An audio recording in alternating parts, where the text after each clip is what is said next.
प्यारे छात्रों, आज हम नागरिक शास्त्र विषय में नागरिक शास्त्र के भाग 1 अध्याय 6 अंतर्राष्ट्रीय संगठन के विषय में पढ़ेंगे। तो सभी छात्र इसे ध्यानपूर्वक सुनेंगे। संयुक्त राष्ट्र संघ को विश्व का सबसे महत्वपूर्ण अंतर्राष्ट्रीय संगठन माना जाता है। शॉर्ट में इसे यूएनए के नाम से भी जाना जाता है। भाई फिर से सुनेंगे। संयुक्त राष्ट्र संघ को विश्व का सबसे महत्वपूर्ण अंतर्राष्ट्रीय संगठन माना जाता है। अगर कोई सबसे महत्वपूर्ण अंतर्राष्ट्रीय संगठन है तो वो संयुक्त राष्ट्र संघ है भाई, और इसे हम जो है यूएनए के नाम से भी जानते हैं। संयुक्त राष्ट्र संघ विश्व भर के लोगों की नज़र में शांति और प्रगति के प्रति मानवता की आशा का प्रतीक है। प्रथम विश्व युद्ध के बाद विश्व के कुछ प्रमुख देशों ने मिलकर एक अंतर्राष्ट्रीय संगठन राष्ट्र संघ की स्थापना की, लेकिन यह संगठन द्वितीय विश्व युद्ध को यानी दूसरे विश्व युद्ध को रोकने में असफल रहा। राष्ट्र संघ के उत्तराधिकारी के रूप में संयुक्त राष्ट्र संघ की स्थापना 24 अक्टूबर 1945 को हो गई। तो ये बहुत महत्वपूर्ण प्रश्न है और आता भी है, हर साल आता है ज़्यादातर ये। अगर आपसे पूछा जाए संयुक्त राष्ट्र संघ की स्थापना कब हुई, तो भाई ये 24 अक्टूबर 1945 को हुई थी।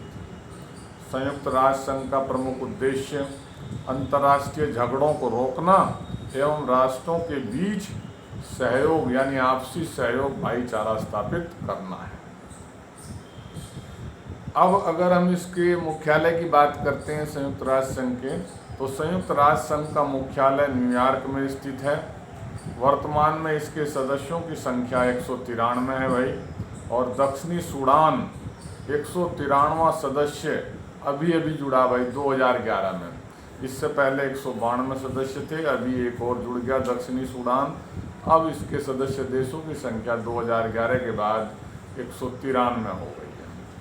संयुक्त राष्ट्र संघ के प्रमुख अंग, ये भी बहुत महत्वपूर्ण बात है, तो ध्यान से सुनेंगे। संयुक्त राष्ट्र संघ के प्रमुख अंग महासभा, पहला तो भाई इसका दूसरा नाम, महासभा का दूसरा नाम है आम सभा। दूसरा सुरक्षा परिषद, तीसरा अंतर्राष्ट्रीय न्यायालय, चौथा सचिवालय और पांचवा आर्थिक और सामाजिक परिषद एवं न्यासिता परिषद। तो कितने अंग हुए भाई संयुक्त राष्ट्र संघ के? 5 अंग हो गए। फिर से सुन लेंगे। पहला है महासभा या आम सभा, दूसरा सुरक्षा परिषद, ये बहुत महत्वपूर्ण अंग है इसका, तीसरा अंतर्राष्ट्रीय न्यायालय, चौथा सचिवालय और पांचवा है भाई आर्थिक और सामाजिक परिषद एवं न्यासिता परिषद। संयुक्त राष्ट्र संघ का सबसे महत्वपूर्ण अंग मैंने आपको बताया कौन सा है? सुरक्षा परिषद, जिसके 5 अस्थायी तथा 10 अस्थायी सदस्य होते हैं। ये प्रश्न भी हर साल ही आता है तकरीबन, कभी तो पूछ लेता है स्थायी सदस्य, कभी अस्थायी। और अगर कुल सदस्य, तो ये हो गए भाई सुरक्षा परिषद के कुल सदस्य हो गए 15 में से 5 अस्थायी हो गए और 10 अस्थायी। संयुक्त राष्ट्र सुरक्षा परिषद के अस्थायी सदस्यों को वीटो शक्ति अधिकार प्राप्त है। अंतर्राष्ट्रीय न्यायालय में 15 सदस्य होते हैं जो महासभा तथा सुरक्षा परिषद द्वारा निर्वाचित किए जाते हैं। आर्थिक व सामाजिक मुद्दों पर कार्यान्वयन के लिए संयुक्त राष्ट्र संघ की अनेक एजेंसियां हैं। इनमें मुख्य है विश्व स्वास्थ्य संगठन WHO, इसकी कभी कभी फुल फॉर्म आ जाती है WHO की, तो विश्व स्वास्थ्य संगठन कहेंगे, वर्ल्ड हेल्थ ऑर्गेनाइजेशन। दूसरा संयुक्त राष्ट्र विकास कार्यक्रम UNDP शॉर्ट में कहेंगे। संयुक्त राष्ट्र मानवाधिकार आयोग UNHRC और संयुक्त राष्ट्र संघ शरणार्थी उच्चायोग UNHCR।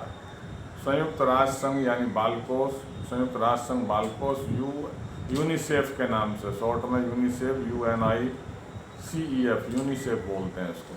संयुक्त राष्ट्र संघ शैक्षणिक, वैज्ञानिक एवं सांस्कृतिक संगठन यूनेस्को तो ये इसकी जो है वह है भाई कुछ एजेंसियां हैं संयुक्त राष्ट्र संघ की।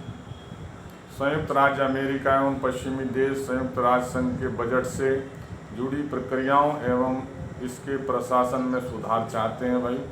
और संयुक्त राष्ट्र संघ का प्रधान महासचिव होता है एंटोनियो गुटेरस।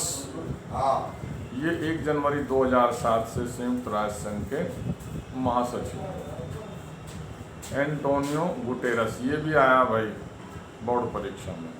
भारत स्वयं सुरक्षा परिषद का स्थायी सदस्य बनना चाहता है। तो स्पष्ट कर दूं, अभी तक जो है भारत सुरक्षा परिषद का स्थायी सदस्य नहीं है, अस्थायी सदस्य है, लेकिन ये बनने की ओर है, प्रयास कर रहा है।